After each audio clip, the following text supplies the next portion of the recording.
Likkle but tallawah, Likkle but tallawah. Terry Pratchett once wrote, "If you don't know where you come from, how do you know where you're going?" And I remember sitting in the car and first hearing this quote. I was with my two older sisters and my parents. They were driving, obviously. And I remember sitting there and thinking, how dare this man tell me that I don't know where I'm going or that I don't know where I come from? Who do you think you are? You're meant to be reading me an audiobook?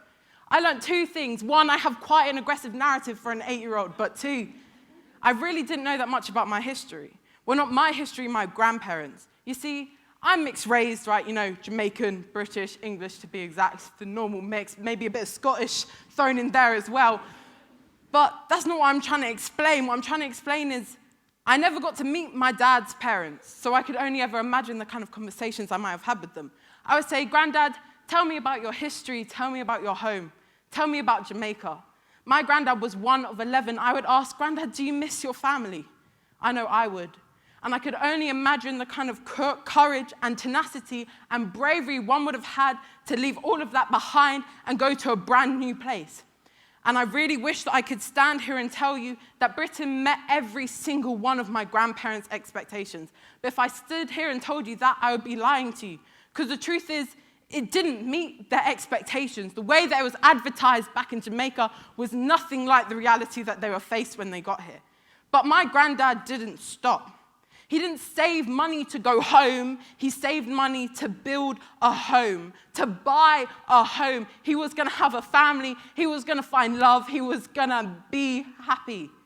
He came over in 1955, and he met my granny in 1955 at Hackney Town Hall, of all places.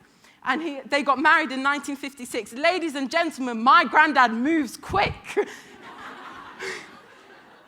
And they had two beautiful baby boys, Oswald and Rodney. One of them is my dad.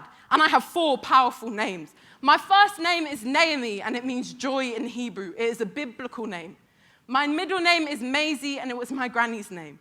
And I'm honored to have that as my grandma's name. My third name is Lundie, and it's from my mum. And even though I haven't spoken about it that much, it was my grandpa's. But I promise you, that's a whole nother speech. My final surname is Smith. It was my granddad's name. And that's why I can stand here with honor and say I have 4 powerful names. I carry the names of those before me on my shoulders. So when you step out of those doors, be like my granddad in 1955. Be courageous, be brave, have tenacity. Likkle but tallawah. It means small but mighty. Because if you don't know where you come from, how on earth do you know where you're going?